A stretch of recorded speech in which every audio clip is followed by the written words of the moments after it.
Chaque jour, Charles et Carole vous présentent la leçon de l'école du sabbat.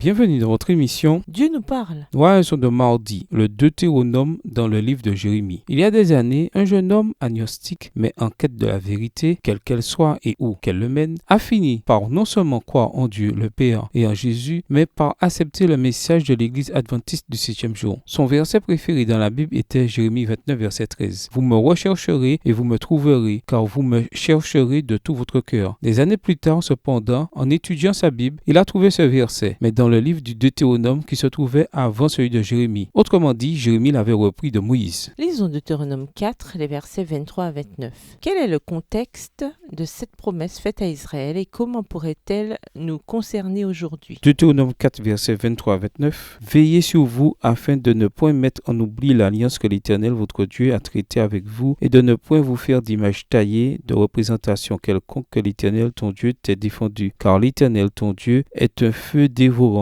un Dieu jaloux. Lorsque tu auras des enfants et des enfants de tes enfants et que vous serez depuis longtemps dans le pays, si vous vous corrompez, si vous faites des images taillées, des représentations de quoi que ce soit, si vous faites ce qui est mal aux yeux de l'Éternel, votre Dieu, pour l'irriter, j'en prends aujourd'hui à témoin contre vous le ciel et la terre. Vous disparaîtrez par une mort rapide du pays dont vous allez prendre possession au-delà du Jourdain. Vous n'y prolongerez pas vos jours, car vous serez entièrement détruits. Verset 27. L'Éternel vous dispersera parmi les peuples et vous ne resterez qu'un petit nombre au milieu des nations où l'Éternel vous emmènera. Et là, vous servirez des dieux, ouvrage de mains d'hommes, du bois et de la pierre, qui ne peuvent ni voir, ni entendre, ni manger, ni sentir. C'est de là aussi que tu chercheras l'Éternel ton Dieu et que tu le trouveras si tu le cherches de tout ton cœur et de toute ton âme. Comme nous l'avons déjà vu, le livre du Deutéronome avait été redécouvert sous le règne du roi Josias. Et c'est sous son règne que Jérémie a débuté son ministère. Il n'est donc pas étonnant que l'on puisse constater l'influence du Deutéronome dans les écrits de Jérémie. Lisons Jérémie 7, les versets 1 à 7. Qu'est-ce que Jérémie a recommandé au peuple de faire et quel est le lien entre cette demande et ce qui est écrit dans le livre du Deutéronome? Jérémie 7, versets 1 à 7. La parole qui fut adressée à Jérémie de la part de l'Éternel en ces mots. Place-toi à la porte de la maison de l'Éternel et là publie cette parole. Et dis, écoutez la parole de l'Éternel, vous tous, hommes de Juda, qui entrez par ces portes pour vous prosterner devant l'Éternel. Ainsi parle l'Éternel des armées, le Dieu d'Israël. Réformez vos voies et vos œuvres, et je vous laisserai demeurer dans ce lieu. Ne vous livrez pas à des espérances trompeuses en disant, c'est ici le temple de l'Éternel, le temple de l'Éternel, le temple de l'Éternel. Verset 5. Si vous réformez vos voies et vos œuvres, si vous pratiquez la justice envers les uns et les autres, si vous n'opprimez pas l'étranger, l'orphelin et la veuve, si vous ne répandez pas en ce lieu le sang innocent, et si vous n'allez pas après d'autres dieux pour votre malheur, alors je vous laisserai demeurer dans ce lieu, dans le pays que j'ai donné à vos pères d'éternité en éternité. À maintes reprises dans le Deutéronome, Moïse a souligné que la présence du peuple dans le pays de Canaan était conditionnelle et que s'il désobéissait, il ne resterait pas à l'endroit que Dieu avait choisi pour lui. Prêtez particulièrement attention à ce qui est dit dans Jérémie 7, verset 4. Certes, c'était le temple de Dieu, et certes, les Israélites formaient le peuple élu, mais rien de tout cela n'avait d'importance s'ils ne faisaient pas preuve d'obéissance. Obéir impliquait de traiter les étrangers, les orphelins et les veuves avec bienveillance, une idée qui venait directement du Deutéronome et qui était liée à l'alliance que les enfants d'Israël devaient respecter. Tu ne porteras pas atteinte aux droits de l'immigré et de l'orphelin, et tu ne prendras pas en gage le vêtement de la veuve. Deutéronome 24, verset 17, voire aussi Deutéronome 24, verset 21, Deutéronome 10, les versets 18 à 19 et Deutéronome 27, le verset 19.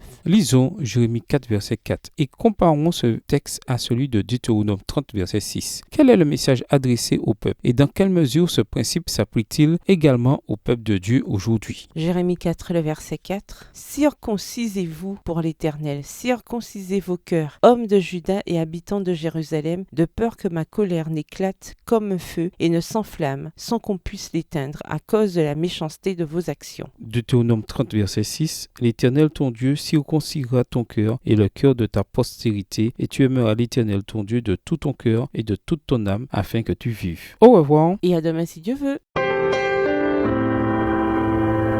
Dieu nous parle. Chaque jour, Charles et Carole vous présentent la leçon de l'école du sabbat.